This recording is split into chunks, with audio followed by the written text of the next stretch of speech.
impossible for a man to turn down sex. It's hard for a man to turn down sex. If we can stop chasing it, and even that requires some rehab.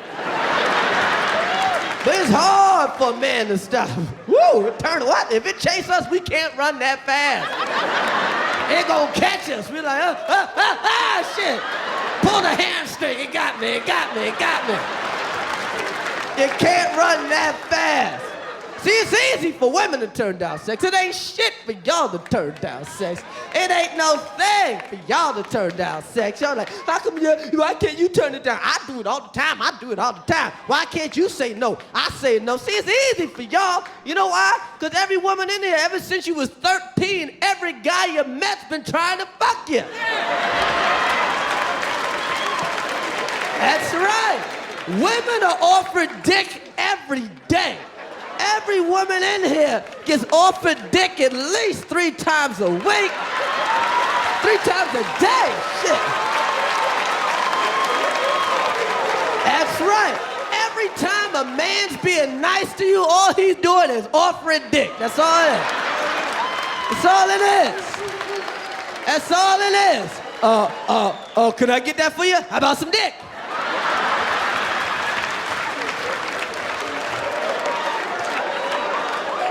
Oh, could I help you with that? Could I help you get some dick?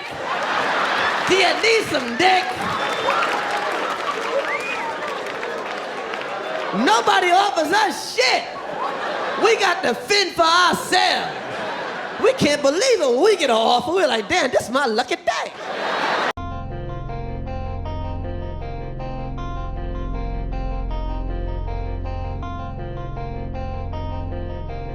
This is a Silk exclusive.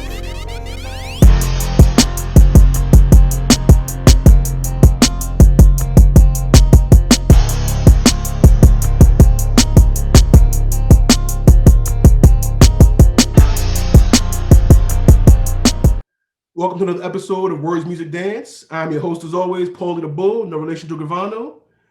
Today, I got a couple familiar faces. We got Jared, we got Rel, and also got a first timer to the channel, to the show. Got the longtime homie, lover friend, Stephanie from Florida. Welcome to the show. She relationship connection to all of us, friends to all of us. You know what I mean? So we didn't, just throw her in the wolves and try to buy a bunch of men. She knows us. It's nothing scary. Wanted to be comfortable.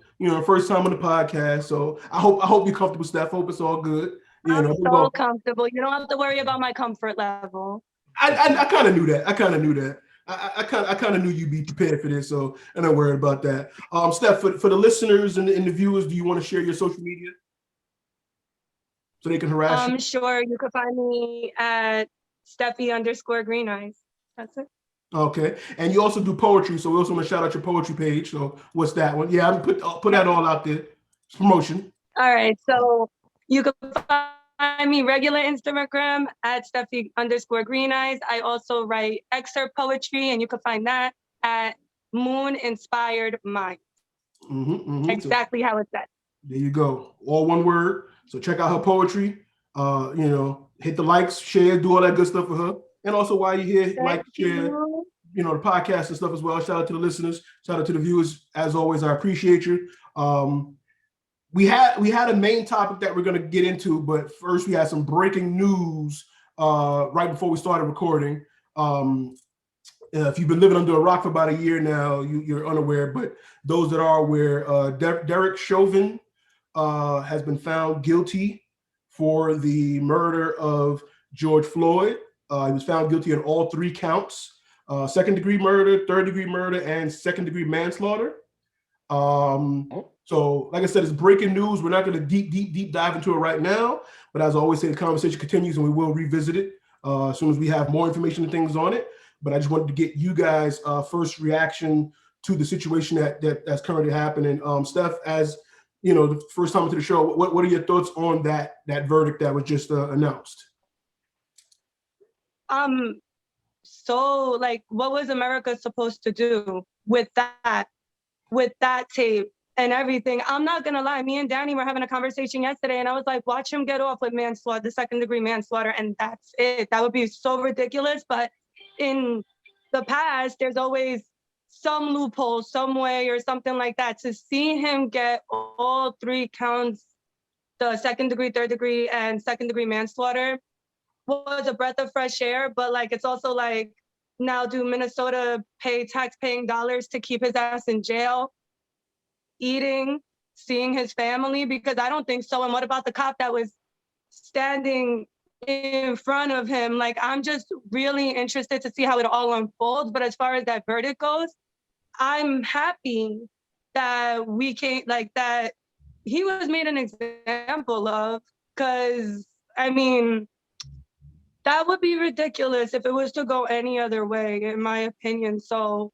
I'm grateful for justice, if that's, for that, but I don't think there was really much of there was not much of I mean, we've been so desensitized to it for like a year that seeing it over and over. As a matter of fact, they showed on the news yesterday, again, the video.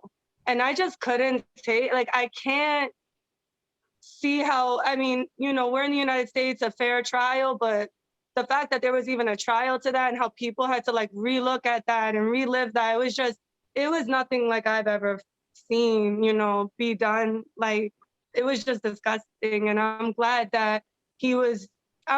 and pleasantly surprised that he was charged on all 3 counts. Real, what's your thoughts on that? Yeah, I mean, I was pleased with the verdict. Similar to what Steph said, with the evidence that was there, it's kind of hard for them to go any other way. Not that we, would have been shocked if they found a way, but I mean, it was really cut and dry. For me, I look at it as this the beginning. You know what I'm saying? Like, it's good it happened. There's more accountability than anything. It is justice per se, but then we really can't call it that until we see what the sentencing is. All of those charges carry a minimum sentence, so we need to see if how that's done. Are they concurrent? Are they consecutive? Like, we'll have to see what all that looks like. But I mean, it's definitely a step in the right direction. Hopefully this sets a precedent. That's still to be seen whether that is the case. But looks like they finally got one right as far as the jury is concerned. Jared, what's your thoughts? Just echoing everything everybody else said. I really didn't see. Okay, I'll rephrase. I was hoping for that verdict, but at the same time, I would not have been surprised if it went the other way. To Steph's point, it's real obvious to see the lesser of the 3 charges being a verdict of guilty. The other 2, it was kind of like touch and go. Excuse me. I could have seen him get off a murder because it's not the first time a cop has got off a murder. But it's very pleasing to see that the justice system actually worked the way it should have in this instant. And we will see how that goes when it comes to sentencing, because as Terrell's point, there's no telling how that may go. He can have a maximum of 40 years, but we all know that's not going to happen. That maximum is not going to happen. They're going to use his record. They're going to use his record as an officer to try to minimize it as much as possible and just say it's a one-time off thing. So, if he gets 10 to 15, that's pretty much what we can kind of see. Of course, it'll be on protected custody. And then when it's 10 to 15, he can always, get off of good behavior. And that's even shorter of a sentence. So we'll see what happens when it comes to that. But all in all, it's a great thing to see that, from the way jury trials have gone in the past from other murders. It's not accidents or from other murders, whether it be from citizens or from officers of the law. It's a breath of fresh air to see at least one thing go the way it should have. Yeah, I agree with everyone's sentiments. we all kind of, echo the same thing. I kind of expected him to get off for the two murder charges and maybe get the manslaughter, or and that's not even based off of facts or the trial or whatever. That was just like off of history. You know what I'm saying? It was a bit surprising to see all three, charges stuck, and I believe he got like a heads up because his reaction was kind of like prepared. He didn't show much emotion and stuff when they announced it. So it seemed like his lawyers, because Darren and I was watching the news and they were saying like when the jury returned with such a fast verdict, that's usually it's a wrap. Yeah. So his lawyers probably told him the same thing, like, yeah, you go to jail. Like, it's don't. These niggas took 5 minutes. Yeah. It's like, so we can come right back out if you tomorrow. All right, like we can do this now. We already know. No, okay. Like, can we text y'all? Like, 30? I got like, what I'm saying. So, but like you guys also said, it was iffy. We didn't know which way it was gonna go. We're relieved. We were like a sigh of relief, like, okay, they got this one right. But we know there's a few more that's still some going on, some to come, and we hope a change can happen, from this. And like I said, the conversation continues. We'll touch more on it later when they start talking about his sentencing and things going forward. But also, like, everybody listening, everybody watching, comment below. Jared got one more thing to say. Go ahead, Jared.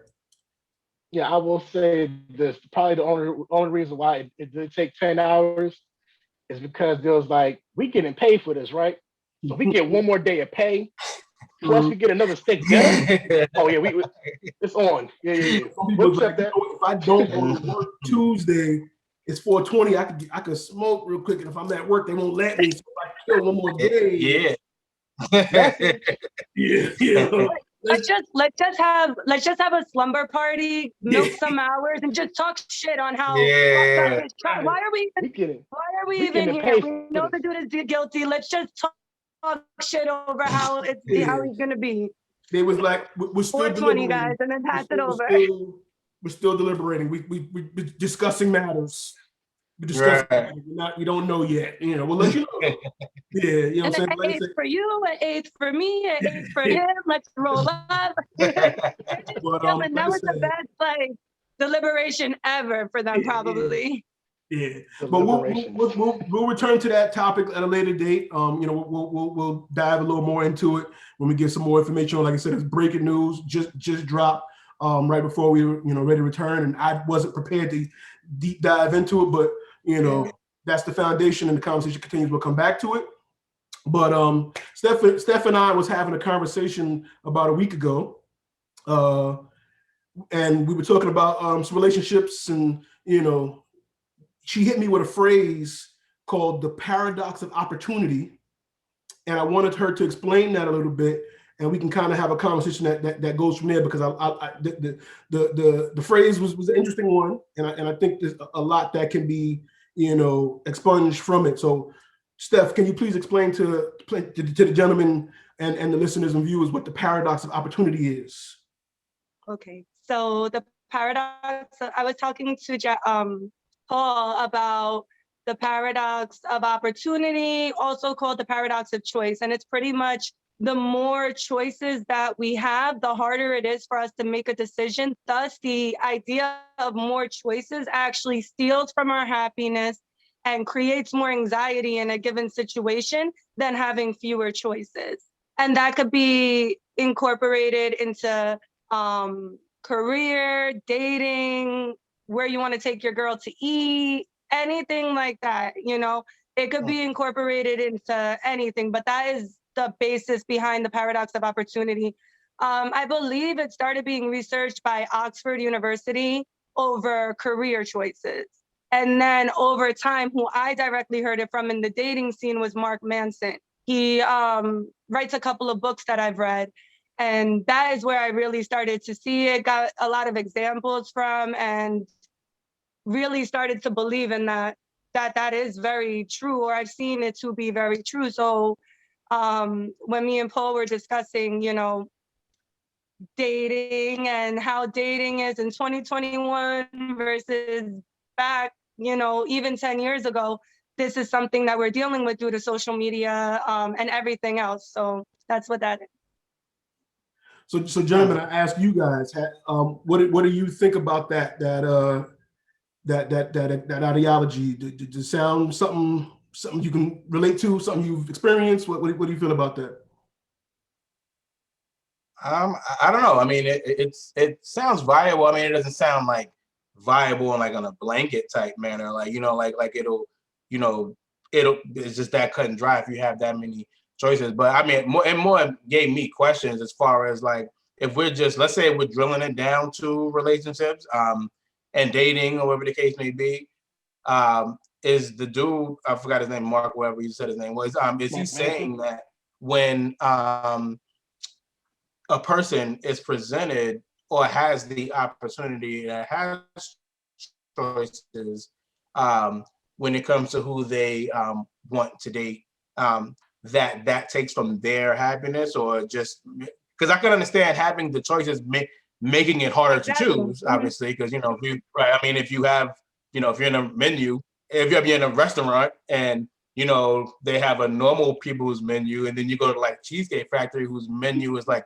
37 pages. You're there, you're there, I don't know what I right? want. Right, yeah, you're there, like, okay, well, like all of this looks good. So, so I understand that, and if that's what the bulk of what he's trying to say, I definitely can agree with that. However, I think I think that can be a bit counteracted with somebody's knowledge of who they are and what they really want, because everybody can be who you want. You know what I'm saying? Like, everybody, there might be a lot of similarities, whatever the case may be, but when you truly know yourself, it won't make it a snap decision or even an easy one. But I think that is going to equip you better when you do have these choices, to help you to be able to weed out the ones that don't serve you thoroughly. Jared, it's funny. It's funny when when you first brought up, um, the ideology. I don't know why the first thing I thought about was Terrence Howard. I've made some discoveries in my own personal life with the science that Pythagoras was searching for. I was able to open up the flower of life properly and find the real wave conjugations that we've been looking for 10,000 years. Why would I continue, walking on water for tips when I've got an entire generation to teach a whole new world? This sound like some real deep meaning shit, but no, but it's it's like Ralph. I use the word viable. It's something I could definitely see and side on. And it's kind of logical. It's, if you have a lot of choices, it's kind of like, which one do you choose? But at the same time, if you know what you want, then it's kind of there. And I think that could be difficult too, because like it could look, especially at the beginning, and when you haven't peeled back the layers, a lot of people could look like the picture that you that you have. So like when you first, you're going through the motions, everybody's like, oh wow, she does this, and oh wow, well, everybody's like, this is awesome, but as you get deeper, and see, the thing is, that's why it's tough, because you're not gonna get deep with everybody either. So it's like, so when you Have you met me before? Do you know who I am?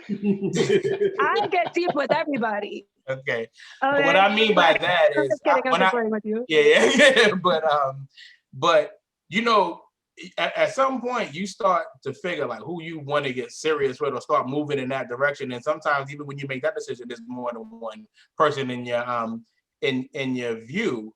But I think eventually, though, it's not an easy thing. But if you have to see what really serves you where you are in your life at that moment, because it's different at different points in your life. Like the things you look for in a relationship when you was 21 is different than when you're 41 or you're 31 or whatever the case may be. So it's just about being true to yourself and honest with yourself and being happy with yourself. Because when you introduce that, well, I need this person to kind of fulfill me, you know, like who I am, to make me, then that opens up a whole nother, you know, a whole another can of worms. But still, that can make it even harder then, where it's like, okay, well, then which one of these people complete me best? Where, you know, but when you're cool with the person you are, then it's a real compliment. Like, I need this, like, I'm dope, I'm good, like, but this is gonna compliment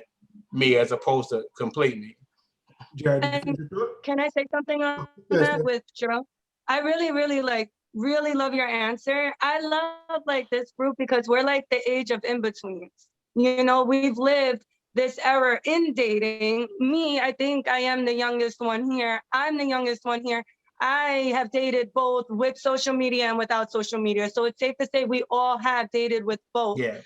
You are speaking from a place of emotional intelligence, relationship intellect. Like, you're speaking from a place like that. Now give a 17-year-old a phone. And Yeah. may I paint a picture for you? Sure. So I have a boyfriend, right? Let's just talk like a regular age. Me today, I have a boyfriend. I'm developed, emotionally intellectual, all of these things.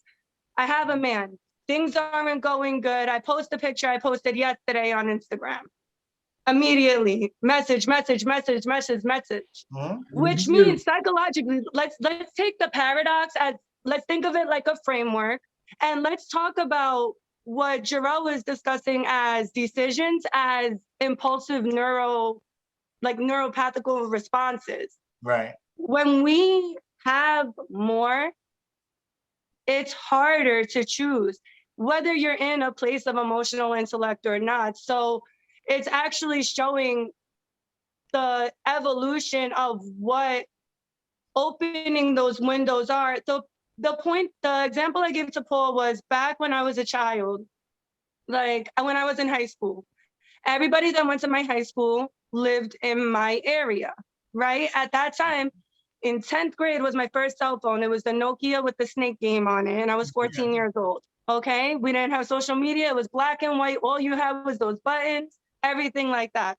So the people you dated usually most times, okay, so this is a very broad statement, but from a similar area, similar upbringing, similar moral beliefs, similar, like ideologies, Right.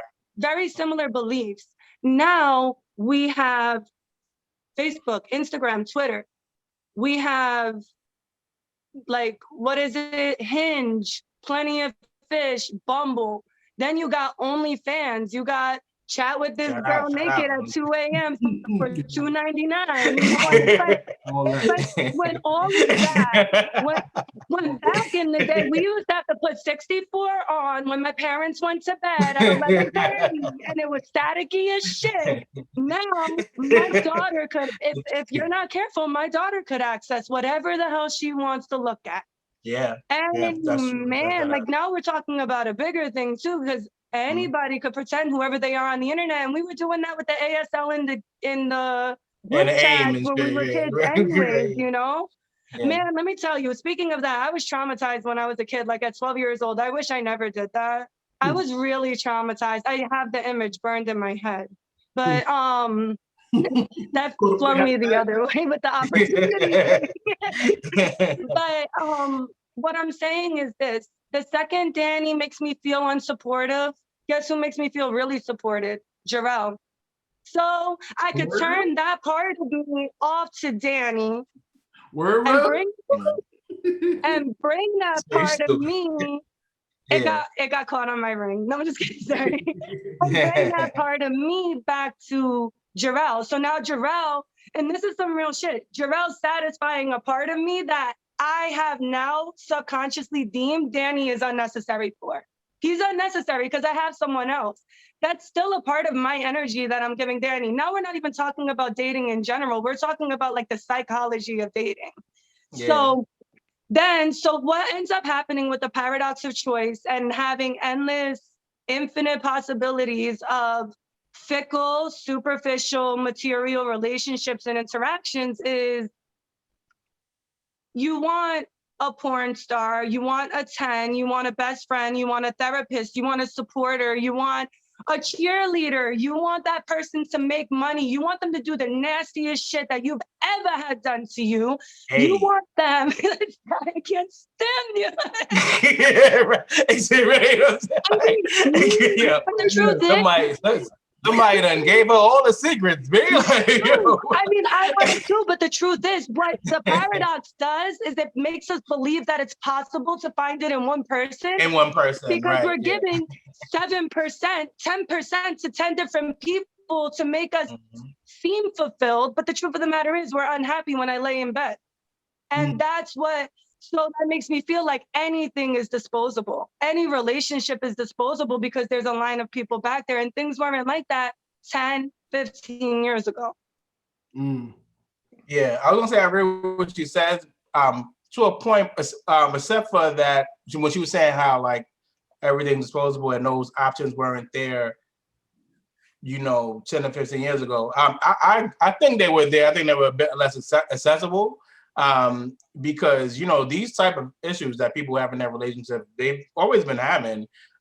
It was just less accessible. So while like she said, she could post and we all know this as guys because we hit the DMs like somebody put out, oh, I can't stand this dude. So then we like, yo, is everything all right? Like in the I'm respectful. I don't do that. Oh, okay. Well, hey, you're a better man than some of us, Paul. But anyway, I'm sure it doesn't really happen like this for guys, but I'm sure a lot of women can attest when they put up any mad status or whatever, they start getting hit. So and whereas before this, they had to be like at work ranting before anybody knew anything was going on. You know what I'm saying? Or they, the had to be through the grapevine. Like, yo, you heard Steph and her man. Like the work husband was the first slide in the DM. The work husband. The water cooler, right? Yeah. The work husband. Yeah. Work husband. Every girl has. Yo, I'm gonna clear the air right now. The work husband causes the fuck shit. Nah. He's the one because he's in the same line of work as you. He's like, baby, he doesn't understand you the way I do. We're tired, right? We're tired. I'm like, they start it all. Fuck a work husband. They don't start it. They be the shoulder. Like it's like yo, if you. They be waiting like double dutch. They be just waiting their turn. I'm a joke. But there's a thing. Some of them, that's crazy. A lot of them are waiting. So yeah, that is true. But I don't believe that they cause anything. You know what I'm saying? Because that was a flippant thing. But they are definitely a catalyst. They're an enabler. If a girl got a work husband, she is. She's the catalyst. She's the catalyst. What you gonna say? She'd be the catalyst of that relationship being over. She'd be the problem because it's her relationship. Nah, but look, so I don't agree with that. So let's say let's say I'm just who I am, and I go to work every day like everybody else go to work, and then there's a woman that works with me, and I don't ask her about nothing. I don't ask her about how her boyfriend doing or whatever. We have small talk, whatever. And then she goes like, hey, I don't mean to bother you, but can I talk to you about something? And I'm like, okay, fine, whatever. You know what I'm saying? So then she starts talking to me about the things that her husband does that pisses her off and and I'm just listening. Like, I'm not on some like, yeah, fuck that nigga. No, I'm just there like listening or whatever. And then she's like, oh yeah, he's so easy to talk to. And why doesn't he listen like you do? And I'm like, I can't tell you why he does what he does. I'm me or whatever, right? So now because me just being me, like, and honestly being me, not somebody who's there rubbing their hands when they, they see it. You know what I'm saying? I'm just being who I am. And amazing. You're such an amazing person. And when I'm saying this is and as you can probably hear, this is from like experience and it's really happening to me. You know what I'm saying? But anyway, me just being like who I am, this person starts becoming endeared to me. Like I wasn't shooting no shots, none of that, right? So now she makes a decision that she like there's something here that she wants to pursue because sort of like what you said, there's now what she's getting from me, the work husband, whoever we're talking about, is what she's not getting there. And as opposed to verbalizing that, you know, like, hey, I need this, and you're not there, whatever. It's like, okay, well, I could go through all that and have arguments, or I could just get it from this nigga. You know what I'm saying? That makes it, you know, it's a lot easier. If that's the case, I didn't start nothing. Like the only thing that I could have prevented, I could have like, yo, don't talk to me about none of this. Like, is this about work? No, then I don't want to hear it. But because that's not my personality, you know, because that's not my personality, and I am a good listener. Now you hyped and you on my body now. You know what I'm saying? And I didn't even try nothing. You know what I'm saying? I believe the scenario that was given was a general statement, more so, not just you specifically, Rel. Yeah. So you know what I'm saying? Rel is on here like, I am not her word husband. Like, no, like, I don't well, nah, I ain't nobody's current work husband. I'm just saying, I'm pulling from past experience. I want to get Jared in here because Jared's been quiet for a minute. So Jared, I want you to get your point in that you had earlier. So Jared's the king of work husband. Look, He's the work husband. Hey. Okay, Jared. Okay, Jared. Hey. Talking shit. Don't take anything. Yeah, just talking shit. But we'll come back to that. Before I even get into that, I just want to say Rel lives matter, all right? Because Rel took that shit to heart. I need everybody know Rel lives matter, right? but you know, so y'all definitely went into a rabbit hole with it, and I mean, there's a few things to say to that. I'm gonna try to be as concise as possible. I know I go for tangents and I talk a long time at times. When it comes to, yes, I think we are a sweet age when it comes to like that sweet spot of learning from, you know, our past and also dealing with our current future, which is dating when you had to actually make a phone call to somebody, you know, whether it be via a calling card. We had calling cards, you know, like, and then that was at a fairly young teenage year, and then evolving through, you know, texting to say what's up. So you're slowly starting to lose more communication skills, because the more or less involved you are with somebody, you know, the less you lose communication skills, you know, wise. Because now we're going to full-blown social media, and there's no face even attached to it. At times, you can know what the person, you can know how the person looks and so forth, but really you're talking to a screen, for the most part. And I think the pandemic, you know, living through that, kind of exacerbated it even more, because it separated people even further. Even though you're still connected through a computer or through some sort of electronic messaging, it still pushed people apart at times too, because you're isolated. And going to an old point, which I was saying about, you know, the social media and, you know, all these dating apps you got and so forth, the availability looks more daunting. And I think that's probably the word to use, is daunting, because there's like a whole it's like a whole buffet of availability or avenues to find somebody. Whereas back in the day, you still had telephone clubs. You know, you had you had the peep show shits. You know, you could talk to somebody there. You know, you had a whole red light district. You can still interact with people. You had bars. You know, you can walk down the street, like people, and people felt more safe. I mean, even though you still had living a dangerous time, because even the 80s and 70s and shit was still crazy, people still felt more safe. You had house parties. You know, we don't really have shit like that. At least nowadays, more house parties get turned up to like violence and shit. People want to wild out, but back then people want to have fun. So you still had choices. And of course, people in the workplace, you know, it's always going to be somebody that's there, that's either going to be that good person you lean on, or it's going to be that person, you know, you always have like the good angel, bad angel shit. You know, you always have that person, you know, who's in your corner, or you'll also have that person who is in there but for a certain reason. You know, that one, even if it's a work husband, work girlfriend, whatever, you know, who's going to be that enabler. And I think that's the word I would use as enabler to, or sympathizer I think that's to better your than cause, because you're only getting one side of the story. 100%. And even though that side might be the correct side, you're only getting only one version of something.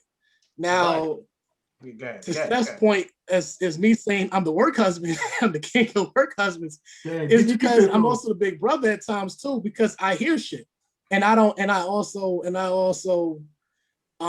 if shit ain't right, if I'm in that same area and Steph knows what I'm talking about, we're not going to talk about that. But if I'm in a certain area and I'm privy to something and I don't fuck with it, I will go to that person I'll challenge that person on being a better person. What do you mean by that specifically? That you'll go? You mean what do you mean by that? You'll go to that person? What person are you referring to? Because if like, I'll put it like this: if it's something that I can stay out of, like, I'll listen to all sides. Right. Because whoever want to talk to me, I'm here to talk to. Right. But if I feel it's getting to a point where it's getting out of hand, then and I'm being told to it, and I know the person specifically. You know all parties. You know all parties. Yeah, if I know all parties, that, then I'm going to insert myself, because I believe in a level of respect. I will stay out of shit for the most part, but respect is respect. And if you're being disrespectful to somebody in their life, then I'm going to physically, I'm going to say something. Whether it be words or restraint, I'm going to check you. I said, you be beating these chicks' boyfriends up, bro? I don't beat nobody up, bro. I don't beat nobody up. Like, I don't put hands on unless I need to put hands on. And that I'm messing with you. I'm messing with you. You know, in that example, I ain't put hands on somebody, but I will say something to somebody, because if shit's not right, like, I can give somebody advice. Like in Steve's case, I can give her advice. If someone wants to talk to me about anything, I can give them advice on my perception of what is going on. But I always ask questions about it too. Like, I'm not just going to take your side and just run with that. Like, if I'm hearing shit that is more towards that side, then yes, I'm going to be your supporter to it. But I'm also want to know what's going on like, why do you think X, Y, and Z happen? You know, what is your side on the thing?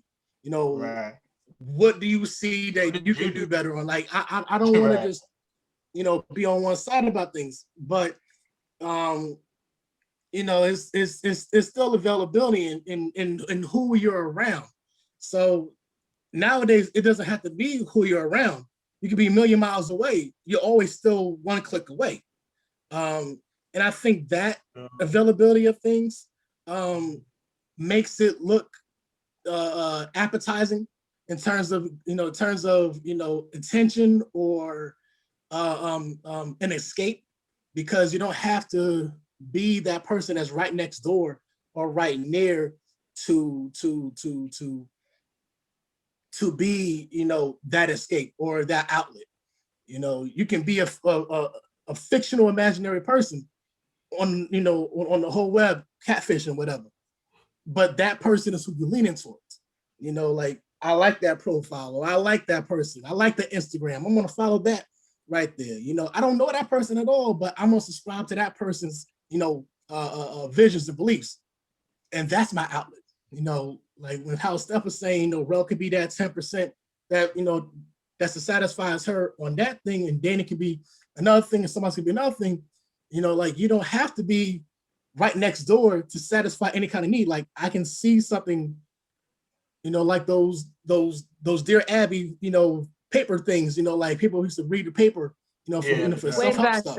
You mean like Derrick Jackson? You know, you always have, yeah, or even a Derrick Jackson, you know, like, you can have people, you know, who are sympathizers, but only towards a certain demographic, and you know, and it is what it is.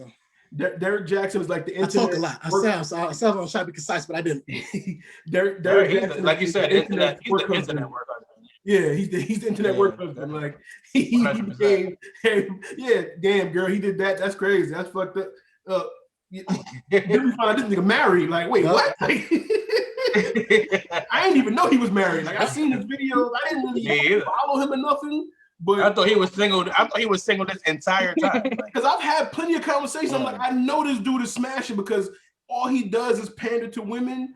I know they like, yeah, come lay on his shoulder, yeah. I know. With him, it was. I was surprised that he had so much support from women though, because he seemed so blatantly, obviously pandering. Like, you know, I was surprised I didn't hear more women say like, okay, bro, like we all just said, you going in. He was that work husband, so everything that he said was what they wanted to hear at that moment. So it was a lot of the females that was like he knew what to cater to and what to appeal to, and they became his biggest supporters. And there was no challenge. Yeah, and there was no challenge to it. There's a certain breed of work husbands that is like, okay, let me air that out. Maybe because my work husband example blew the hell up. So let me it was good. Air that out real quick. It was all good. I appreciate that. I'm just saying, don't be blaming them for shit. Don't be blaming them for shit. Nah, Listen, work husbands, work wives exist. We go to people, and you know what? Like, I really do think I've been with the same man for a while with a break in between. Like, I do think there's a healthy level of freedom and jealousy. I think that there's a healthy level of those things. When I say work husband, do work husbands fuck up a happy home? If it's a happy home, absolutely not. But if you're kind of not happy, I'd be watching for that man, because I will tell you this: there are versions of work husbands that play like you could tell a new walks in. They look like the hyena from fucking, excuse me, but from like Lion King. Like they're like real like looking like they're about to eat. And you have to label the ones that are like that. You know, you have to identify those because there are some that are predatory, 100%. But I just think that at the end of the day, there's nobody can, only the people that live in happy homes can break them. You know, like, because at the end of the day, there's nobody responsible for the fidelity of a relationship besides you. So let's say I am a predator, even though I'm not, I'm putting that out there, but let's say I was a predatory right.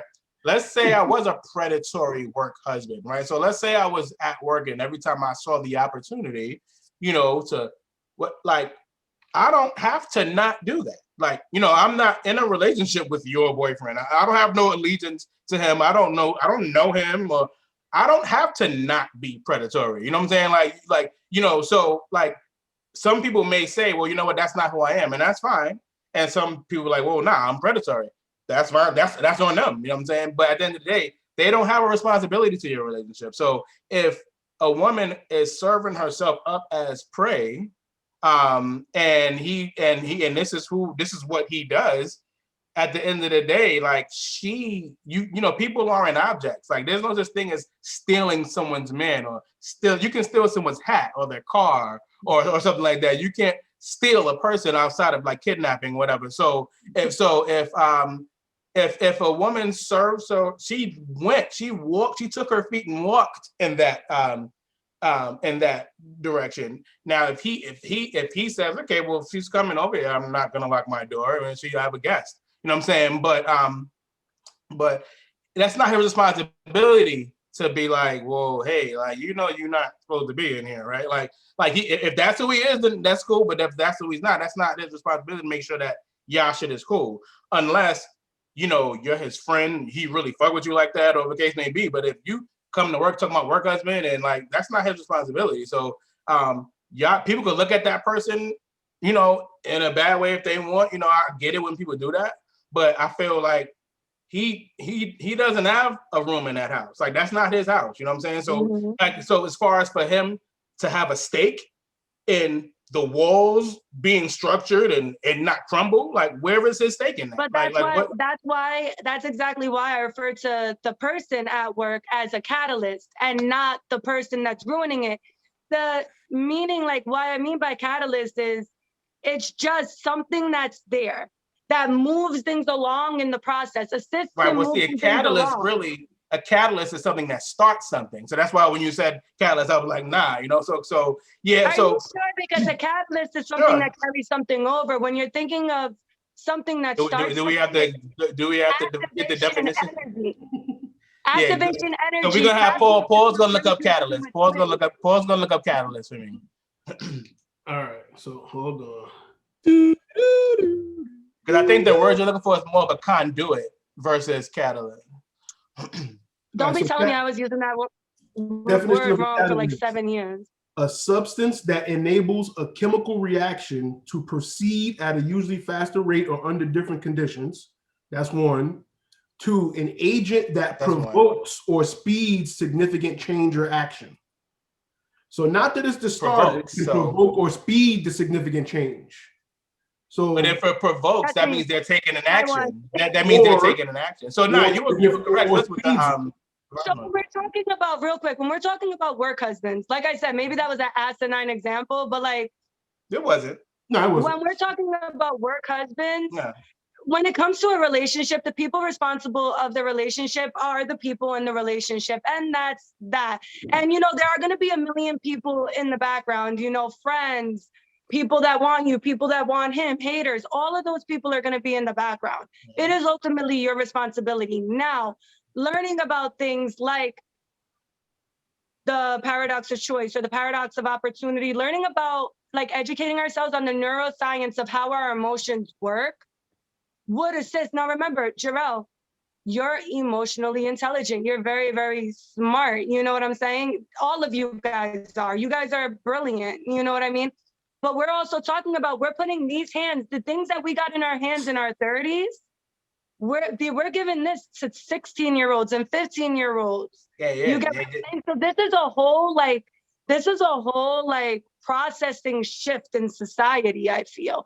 The way that we think, the way that we obtain pleasure is different today than it was 5 years ago, 10 years ago, 30 years ago. 100%. You know what I'm saying? So I think it's very important for us to, what happened? I was going to segue into another thing, but if you had a point there, finish your point. I don't want to interrupt you. Oh no, I was gonna say it's important for us to like be educated on those matters, so that we're able to catch ourselves like in a situation that like, oh, I'm fighting, and this is not a situation I find myself in, but if I'm in a situation like, oh, I'm fighting, and I start getting into a conversation with like Jarrell about, oh man, this is what upset me, because this is the way it goes. This is what upset me. So like, you know, let's talk about it, man. He's so fucked up. Like, you don't deserve that. You're a queen. Oh, I know, man. I don't know. Like, suddenly that natural, like, I'm just getting support from my friend transforms in my heart to something like I am actually being fed food that my soul needs that I'm not getting from home. And that is why that education is so important. And Jared, I like wanted to interject so many times because like Jared was saying some really good points in there where he was, you know, it's just like, we have to understand that we're all different. We all have different triggers and different backgrounds and things that we've seen from our fathers and our mothers. It's completely different. Everybody has something different. And it's a matter of straight respect and boundary setting that needs to be, you know, considered. Like Jarrell said, like if a girl is acting like prey, do you guys feel that if a woman says, I found out my man is cheating on me and I don't know what the fuck to do, I love him, do you think that's somebody acting like prey? That was a question that I did want to ask. Not necessarily, no. But I mean, I don't think that necessarily means that just because they say that. Now, there's going to be men who interpret it that way. But again, just like I said, everybody's different. People are going to try to take advantage of different things. I don't believe that just because somebody says that to me, that that's an opportunity. You know what I'm saying? And in general, I'm not like that at all. So like if someone were to say that to me, like, you know, my man should or whatever, and I don't know what to do, you know, the way I am, we're having a conversation now around like, you know, well, how do you feel about that? What makes you think like, what are the things you think you should do? What are you thinking of? Like, you know, because when people say they don't know what to do, it's very rare that they have no idea what to do. Then normally when they say that, it's because they have like 8 things in their mind, but they don't know like if I should do this one, if I should do that one, or whatever. But in They all of need those, permission from people to proceed with what they think is right. I think right. that's something that's going on in society all over the place as That's well. why, and because of that, that's why I always turn it back to them, because it really doesn't matter like what I, because again, and it goes back to what Paul said. Actually, I think Jeremiah said it, of us getting one side of what's of going on. So if you're telling me all this stuff is happening and you ask me what you should do, like I don't even know how all this started. I don't even know, what the issues in your relationships are like. So so for you to come and ask me that, and then obviously if I tell you to do something, now I'm liable. If I tell you, oh, he's cheating on you, well then yeah, you should remember that dude you told me that was sexing you. You should go talk to that nigga. Like, you know what I'm saying? So then like you go do that, it blows up, and then it's like, yeah, you told me I should go talk to that. So it's I'm not like that anyway. But there are people who are like, okay, where is she now? So she's mad that her man cheated. So now she's probably thinking about that. So now here's my opportunity to get in. And that's why it's very important too to be careful who you talk to and the things that you let people know, because not everybody's your friend. The majority of people don't have a stake in your life and how you feel. You know who your circle is, and you like Stephanie knows if she tells me something, and if I'm giving her advice, it's going to be to the best of my knowledge, because if she's taking it, this is going to affect her life. Like she has a fiance and she has a daughter. Like I can't just be reckless with the things I tell her, because I know that she trusts me. So if she were to do something with the strength of me making sense and applying it, and I'm not doing my due diligence about the situation, I know that I could be putting harm, in her situation. So it's about when you do say these things and you're confiding in people, it's very important too. And then it's your responsibility to know who you're speaking to and what, and to your best of your ability, obviously, because some people put up front, you know what I'm saying, but to know who you speaking to and what you're sharing. So we spoke about opportunity, but I want to segue now. Something that basically brought up was a lot of, we spoke about the home, spoke about, Jared had mentioned like, the pandemic and stuff. And one of the other things that me and Steph was talking about last week was the rise of divorce, breakups, and domestic violence during the quarantine time that we're still kind of in right now. So we had that opportunity now. There's, we spoke about now the potentials and the shoulders to cry on and all of that. Now we were all faced with a point where you were stuck at home with the person you loved or chose to be with, and it seemed like either again that opportunity either came into play, or you realize I really don't like this person. You know what I mean? So, Steph, I want you to start. What did you feel? With the quarantine, what do you think kind of was more so? Was it that the opportunity that came into it again, or was it more so like now that I'm spending more time with said person, we don't really click like we did when we were, apart more often than not? I think that in 2020, we've all, like every single person on this earth, have gone through something that we have never gone through before. We live in different states. I live in Florida. You guys live in New York. So we live in a rather liberal state on the way that we opened up, the dangers that we have out here. Never mind. We're less populated. We don't take public transit, stuff like that.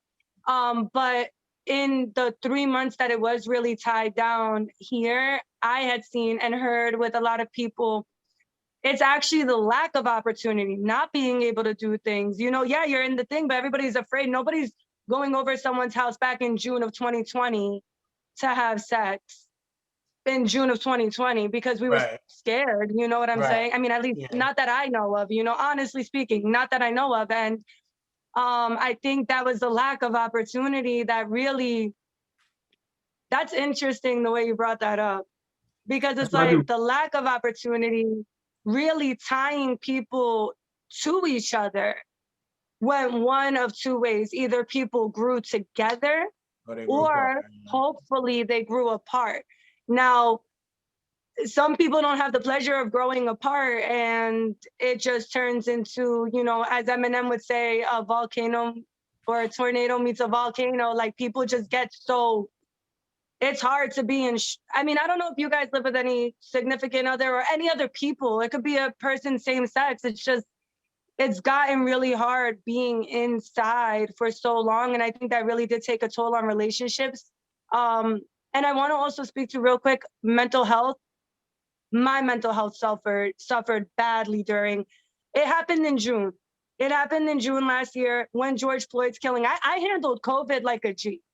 I'm gonna be honest. I handled COVID. It's like, oh, I get to work from home.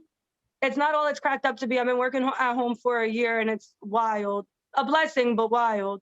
But people, when you have people that are under fight or flight, when they're dealing from anxious minds, you got two people, two different anxieties, two different triggers. Like, that fight without appropriate communication could be a fight that cannot be fought. It's a massacre because you're both on edge, you're both heightened, and you both, like, I mean, I don't know if you guys know anybody or deal with anybody that struggles with mental health, but it's like, you can't pull a person out of that state of mind. So imagine being on top of those people all the time, every day, and trying to manage their emotions along with your unmanageable emotions for yourself. I think that is, I mean, probably a big part of the domestic violence is unmanaged mental health and lack of resources, to be completely honest. Jared, what you think? I think the pandemic, for anybody who was in a serious committed relationship, I definitely think the pandemic was the best and worst thing that ever happened to somebody. I think for anybody who was single, it was stressful. Anybody who was newly dating, it was an interesting scenario. So for anybody who actually lived with their significant other or was dating for a long time, especially if you live with somebody, whether you're married or not, you got to see a side of somebody that you thought you did not know. You learn so much about the person, whether it be for better or worse. You learn something about that person, because it's one thing to see the person on vacation. You know, you're all hanging out, you're spending your time together and so forth. That's vacation. Y'all out somewhere. More than likely, you're out away somewhere. But when you're at home, you're stuck with that person. And that's so much saying you stuck, but essentially when shit is shut down, you are stuck with You're that stuck. person. You were stuck, in yeah. You know, we were stuck. No You're feelings stuck. kept you hurt with that. We were it's stuck. like the shit, like it's being in a 5x7 cell, except you might be in a bigger space, you know, but you still have to interact with that person at some given time. And you're going to pick up habits that you will pick up things that you didn't think the person would ever do, or you start seeing that person for something different. And if it's something that's negative, if there's no communication, I think everything that is relationship wise is premised off of communication. If the communication isn't there, then it's going to go to shit. And that might lead to divorce, because you're starting to see a side of person that you did not like or you can't communicate with.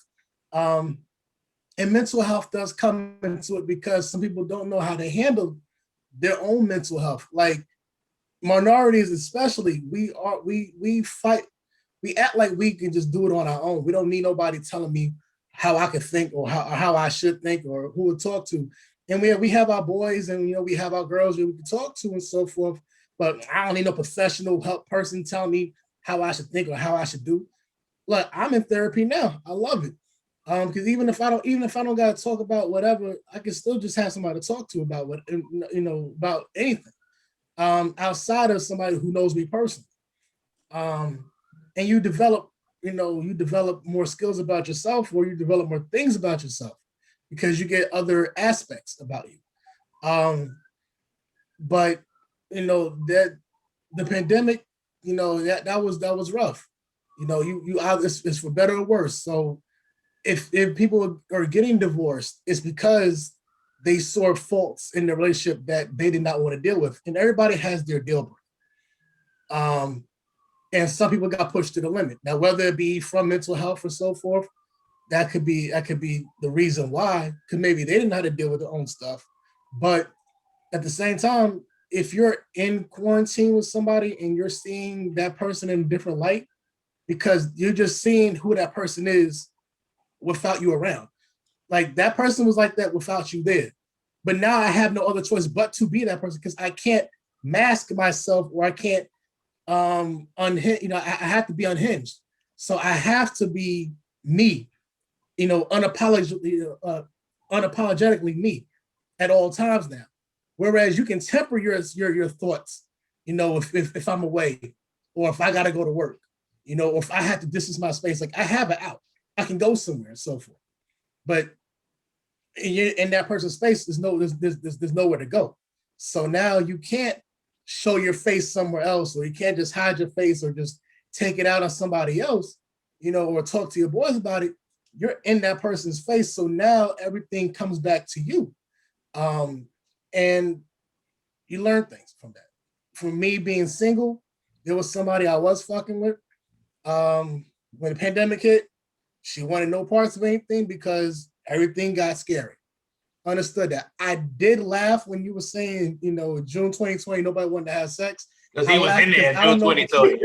Like that was the last time. He was like, stop telling my shit, real.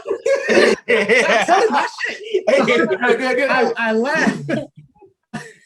I laughed because I don't know if it was from a meme or somebody made it a meme and so forth, but I remember there was like a report, whether from the CDC or some shit, that said anal sex was the safest sex to have at that time. And I was laughing like, so yeah, y'all don't remember that shit? Yeah, in 2020, they were talking about anal sex was the safe sex to have. And I'm like, that don't even make fucking sense. Like that shit is so stupid. So that's all I was saying. I don't know if it was like the CDC said it and they made that shit into a meme and whatever. But that's why I was laughing, because I was thinking about all the shit that people had free time to think of back then.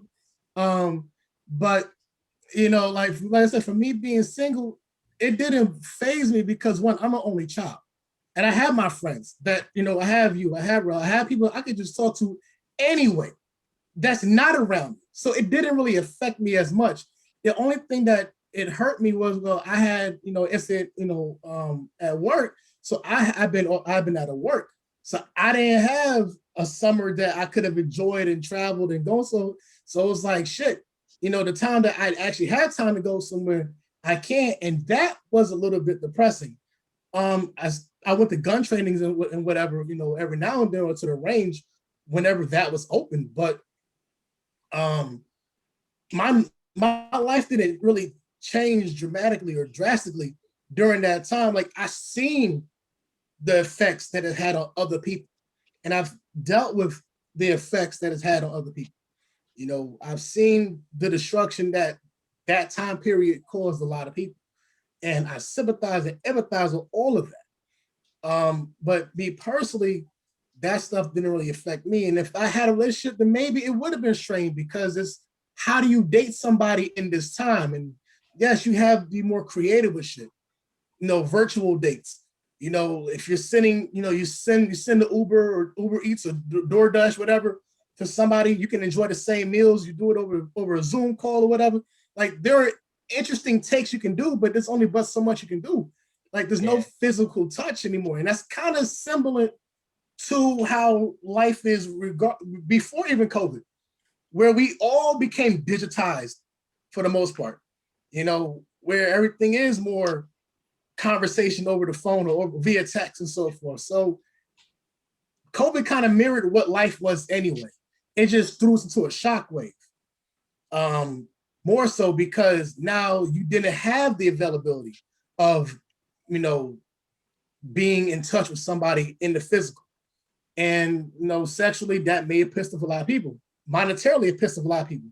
And those are all things that I've always been told. I'm going to finish with this. There's 3 things that ruin a marriage or any relationship: money, sex, children. Not saying that you're blaming the child for it, or you're blaming the money for it, you're blaming You're blaming sex for it. Those are But ways those people three things differ. kind of go in. Those three things can be a detriment or can lead to a detriment in any relationship or a marriage, because people it's a power game also. But I was finished with that. We actually had And I celebrated think that's Rel's kind of birthday. where. We celebrated Rel's birthday last year Oh. virtually as well. So, you know, we was able to do that, which is coming up as well. This Saturday? Saturday. Are you having another virtual party or? Nah, it's a real in person. Are you gonna be in these streets? Yeah. This time. Yeah. But That was that. I will say, Jarrell, your party last year was the most lit virtual party I would. Everyone has said that. They said, yo, because of the pandemic, I've been to like 700 Zoom birthday parties. It was nobody's as dope as yours. But not everybody got to look you right in your eyes and rap all of ignorant shit looking right at you. That was real special to me. I will never forget that moment. I have fantasized about it since 2009. Do you understand? Like, I got it. I fulfilled one work husband. Now it doesn't take any more of my energy. Rob's been over here, watched the Super Bowl with my family, ate my food. You know, I don't have to give no more energy that way. But Ro, what are your thoughts? I have a question I wanted to ask to. Go ahead. No, good. I'm done. Good. No, I was just basically gonna. I completely forgot what the fuck I was going to say. Okay, so Ro, go ahead. Well, I'll just go there. I think everything that both of y'all said, obviously, those were things that played into it. But I also think there's some things on a more granular, more simple level that played into those things too. As not really the domestic violence though, because those always have complex issues and stuff like that. But when it comes to like divorces and breakups, I mean, all of those things that Jared said are definitely contributed. So there are people that probably had relationships end based on those things. But also remember, like, you know, I don't know anybody that's in a relationship, in a happy relationship, where their baseline, like what they established as a relationship, was being on top of each other all day, every day. You know, those other aspects of our lives are healthy, you know, like when we don't work with our significant other. So we have those relationships there. We have friends. We we do things for ourselves without anybody, you know, like all those things keep you sane. So, you know, that time that you're not with that person, you're being fulfilled by those things. They're being fulfilled by their things that for them in their life. So that now when you come back together, you know, now it's your time. Now, when you don't have those things, there's nothing that's balancing you now. Like there's, you know, all those things that you were getting, you just can't get it now, and you can't get it from them because that was never the source to begin with. So, you know, you're yearning for those things. They're yearning for those things. You both know that there's no way you can get them, or at least get them in the same capacity. So now that, you know, that can allow things to rise to the surface. Then little things can be made into big things, and, you know, and it can all, you know, trickle down, or as I say, domino is a better word. So, I mean, sometimes it's even not as complex. You see how that came full circle? Because like you said, the fulfillment of, you know, what you weren't getting from that person at home, now you have no choice but to get it from them. And that's kind of what Steph was saying, that even though that's not your intention, but there's that void. I get this from this person. I get this from this person. Now all I got is this person, and I'm missing out. And that's, but even if those things, in my example, if the things that I'm referring to aren't necessarily relationship things, you know what I'm saying? It could just be, you know, right, yeah. That's how it starts. You know, so yeah, I get what you're saying. Yeah. It can start as just, even if it could be ventilation, it could be just the communication. It could just be, yo, did you see such and such yesterday? Yeah, I watched that too. It could be that simple, but then it can evolve into more. But then, like I said, even that little aspect of, yeah, my significant other doesn't watch fill in the blank, but my work fill in the blank does. Right. So now you're missing that because now I'm stuck at home. But what I'm trying to watch so, but you don't even watch this. And that could be that little thing may not. Right, but I'm saying that even home, but it could be a catalyst to a disruption. And then she's like, Right. let me text Jarrell. Let me text Jarrell. I miss Jarrell because he watches Tiger King and this man don't watch Tiger King. And, you know, like, and that's what I love how you brought that up, that like, it kind of comes full circle. What if you have to bring it back into the home and they under-deliver? And I think that's where the grace of understanding that nobody's perfect. And this is exactly how the paradox of choice and opportunity, whichever one you use, hurts us, is because we expect it and nobody can deliver on all planes. None of us are created that way. You know, we are for a certain person to be compatible, not to be the exact mirror of somebody. And I feel you like know, the quarantine, but Jarrell, continue what you were saying. I just really like what Paul said there. Yeah, I feel like the quarantine actually heightened that oh snap, this person isn't perfect. Damn, I'm not happy here. And it may not be that bad, but in that moment, someone is questioning now this because of what's missing or this void. And I feel like that could have been the reason why I'm not condoning the domestic violence, but the breakups or even some trips, like I said, there's many aspects. It could have been, you know, the mental, you know, weight that's being put on people from this situation. It could be, but it's also those little things that now get heightened and highlighted because, like you said, oh, you don't watch Game of Thrones or whatever, and but he does. I miss talking to him about that. Let me text him. Let me DM him. Let me, you know, or even you send out what I used to call the bat signal. Oh, watched Game of Thrones last night. Somebody, you put it in the story, it goes right to the DM. Conversation. Now we got a conversation, and now that opportunity is there now. Where, like you said, back in the days, if this would have happened, you are stuck at home. Now we still have the outlet of the internet. We still have that outlet. Whereas before it was like, nope. If this person don't watch it, I'm here with you. What are we doing? All right, we doing this. Now you like, you don't even watch that, but he does, but she does. I don't need you. Yeah. And that's where it's now the opportunities are arising, even when you're not looking, but they're there. It's there.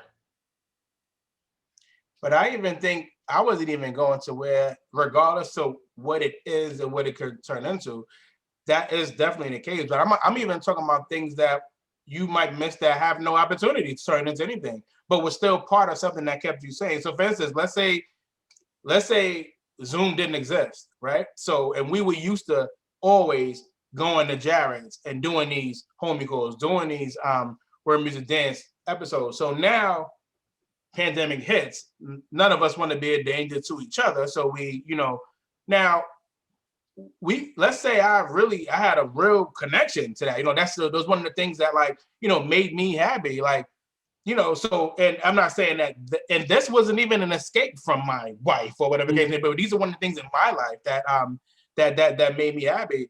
The fact now that I can't do that because I'm home, that can change my psyche, and then I can develop I can pick a fight. I can make an issue that really wasn't even an issue, because that's what I'm projecting from what I'm missing. And it's not because, oh, I want to be with Paul and Jared. I rather want to be with, be with them. But it's like, still, there's a void. It's not a relationship void, but there's still something that's going to change my psyche. So it wouldn't necessarily have to be you looking for something relationship wise and getting it from somebody, or looking for something regular and it turns into that. It's just that you have these routines, you have these things that make you happy. And with the pandemic, it disrupted all of that. So I think that played into it as well. Yeah, no, I agree 100%. Yeah. It put a lot of weight on people's relationships, which could again, like I said, the snowball effect. And it's not the end all. It's not saying that this is exactly what caused everybody's breakup, but I could see how that could play a part into it. Do you guys have any more thoughts on the paradox itself, or stuff that we were just speaking on?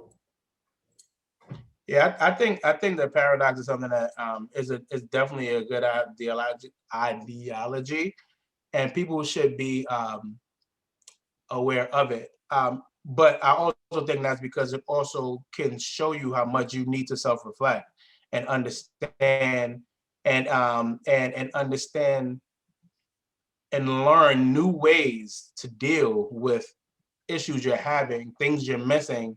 Because the reason that the paradox is an issue is because this is the choice that, like, when you're lacking, you see that as the way to get what you need, where FOMO. that shouldn't be that. Now,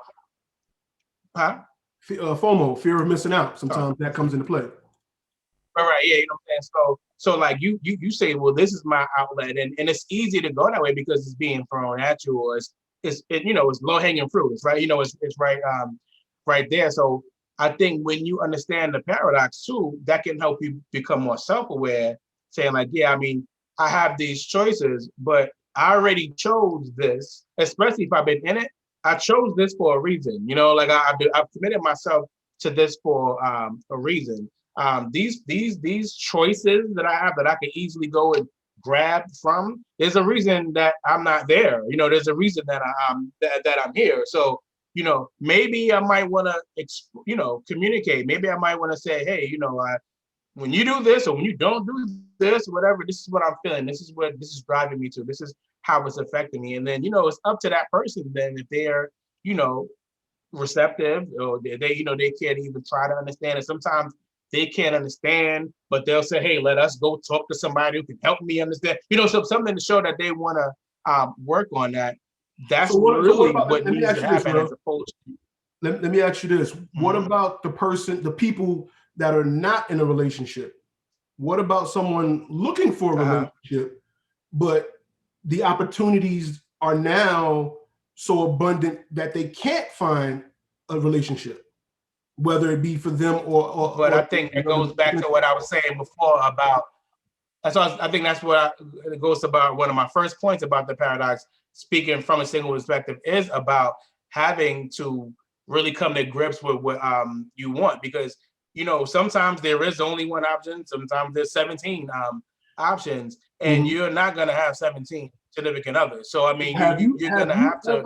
Have you ever gone to a restaurant saying, I'm getting a burger, I'm getting a burger, I'm getting a burger? Damn, that chicken look good though. Yeah. Yeah. You never changed your food mind? is not a good example for me. With me, food is a bad analogy because I just be hungry. I don't have cravings. I'm not one of those people that be like, yo, when I get there, I'm getting a porch. Nah, it's like I'm gonna look at the menu and what. But I understand where you was going though. I understand where you're saying where like you go in with a plan, but then when there was something that you weren't even aware of, but now that you see it, it's like, yeah, like and especially when you already know, I know what this is like, but that's like, so not then you personally, but then that puts you in that the thing generally. Sure. But at the end of the day, I definitely that's 100% real. You know what I'm saying? That's 100% real. But in that situation, if you really knew why you wanted the burger, right? What a burger does for you. So let's say it was like, you know what? I'll work out and I need a boost in protein. Now you know that you ain't getting as much protein from this chicken. It looked dope, like it looks really good. But you eat that chicken, you eat this this burger, there's not as much protein, but you ate it because it was presented nice, they put little pieces of bacon around it, it was garnished well. You ate it, you still didn't get what you want. You liked it, but at the end of the day, it didn't fulfill you. But that again becomes with you really understanding why you want what you want. Okay. The only thing I can say to it, to the paradox, and people don't get it twisted, because I know we use, the example, the woman put herself out there and so forth. Don't get it twisted. Men do the same exact shit too.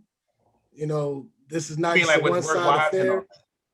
Yeah. What you mean, like the work wives? Oh, hell yeah. I want everybody thinking like we're Kevin Samuels, or like attacking women and shit like that.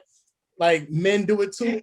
It's a two-sided affair. 100%. I personally know of a person who was married and came home with a number, in their pocket, or a love letter and shit like that. So, I've seen, I've heard of that side.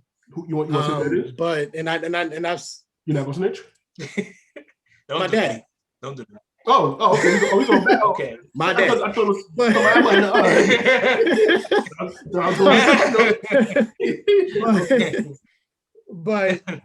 but so it's about, that paradox. It really comes down to entertainment.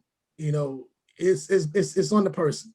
It's on that person who is taking the act of, because I know we're talking about the work husband or work wife could be the catalyst, or the person who just waiting in the wings potentially, but it falls down. It all falls to that one person, because even if that person is making moves or trying to do things behind the scenes, making it look like I'm the shoulder to lean on or cry on, and you're still subtly throwing hints of you could be much happier with me, or or availability to me and so forth, then and you take action, all things stop. It's still on you.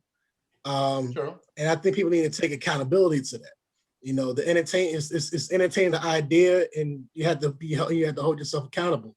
In terms of the abundance, at that example is more of a physical, in your face approach, but it's the same thing as you throw something online, and then somebody bites on that hook, and next thing you know, they're in your DMs. If you choose to accept, that DM and have a conversation, it is no different than you accepting that number and having a conversation as well like that. Sure. If you're choosing to engage further along, if you're choosing to further engage into that shit, that's on you. Yeah. There ain't no paradox to it. It's on you. What about if you're single? Y'all focusing on any relationship. What about if you're single? No, if you're single, then if you're single, then there's no thing to it. Like, you are entitled to be abundant about your thing. Like, it's not like it's supposed to be a personal quest to attack everyone or to engage everyone. If you choose to, you have no obligation. I think that's the word I'm going to use. There's no obligation to anybody except yourself. Because if you're, and it also depends on what you're single for. If you're single, I mean, not so much what you're single for, but what you're looking for. Are you single and you are you trying to find a mate? Right. Or are you single? You just want to fuck around? Yeah. Like, you just want to fuck around, or it's about your attention afterwards. Like, if you know you're single, that's cool, but what are your intentions with it? If you just want to fuck, then say that. If you want to just go on 51st dates, do that. But if you actually seriously trying to find somebody, it's still all together. Like, it's your personal preference to try to find a mate that you find suitable for you. But when you're in a relationship, that's a whole different story, because now you are obligated to somebody. But when you're single, that there is no harm, no foul into that. I mean, it could be a foul. It could be a foul to yourself. Amen. I was just waiting to say that. I was like, but if your intention is you want to date, but you keep filling the voids with dick or vagina or whatever you're filling it with, when you really question yourself at night, why am I alone? Why can't I make anybody happy? Why doesn't nobody want me? Nothing changes. But you're getting sex all the time. You don't understand. Like, that's why I want to let you talk, because I was literally because I was listening to what Jared said, what Jarrell was saying and what you were saying together. And it's like you guys literally married something so perfectly that like really brings forth the point that it really does come back to self-awareness, I think. And what do you truly want? Because I think a lot of the times, like, people think they just want sex. People want to be numb. People want to be emotionless. Like, I know, like, when you see everybody, these people are having sex and they don't have emotions and they're having so much fun, but I'm sitting here hurt over and over again. You don't choose to hurt. You choose the sex, right? And the sex is for a person, like you said, Jared. I really love the example you used, because if you want a relationship deep down inside, there's still a level of lying to yourself that could be happening before you even acknowledge that paradox stealing from you and your happiness. It's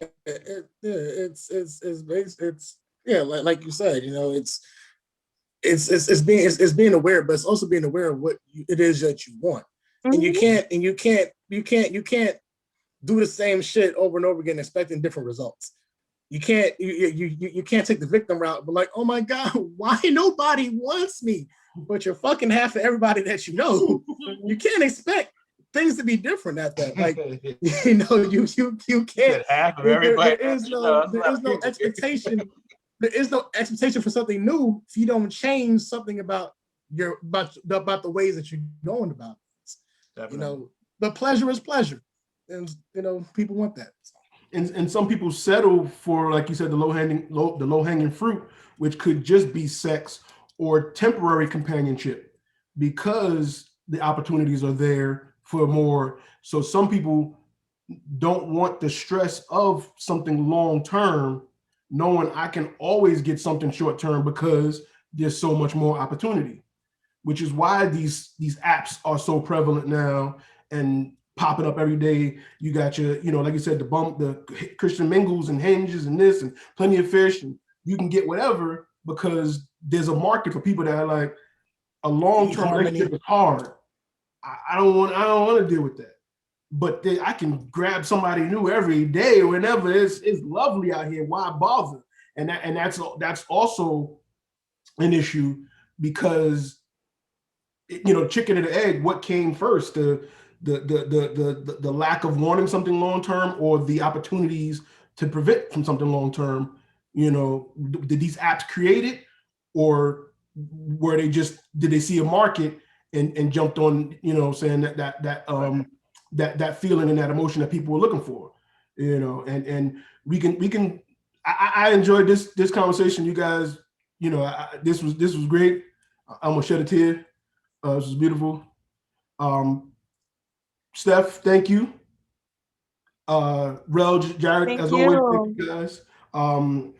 Everyone listening, everybody watching, comment below. Give us your thoughts on everything we discussed today. Tell us what you think, whether you agree with us, whether you disagree with us. I'm saying? The conversation continues. We're going to definitely have Steph back on to talk about some more things later on. But that's all I got for now. See you the next time. The conversation continues later.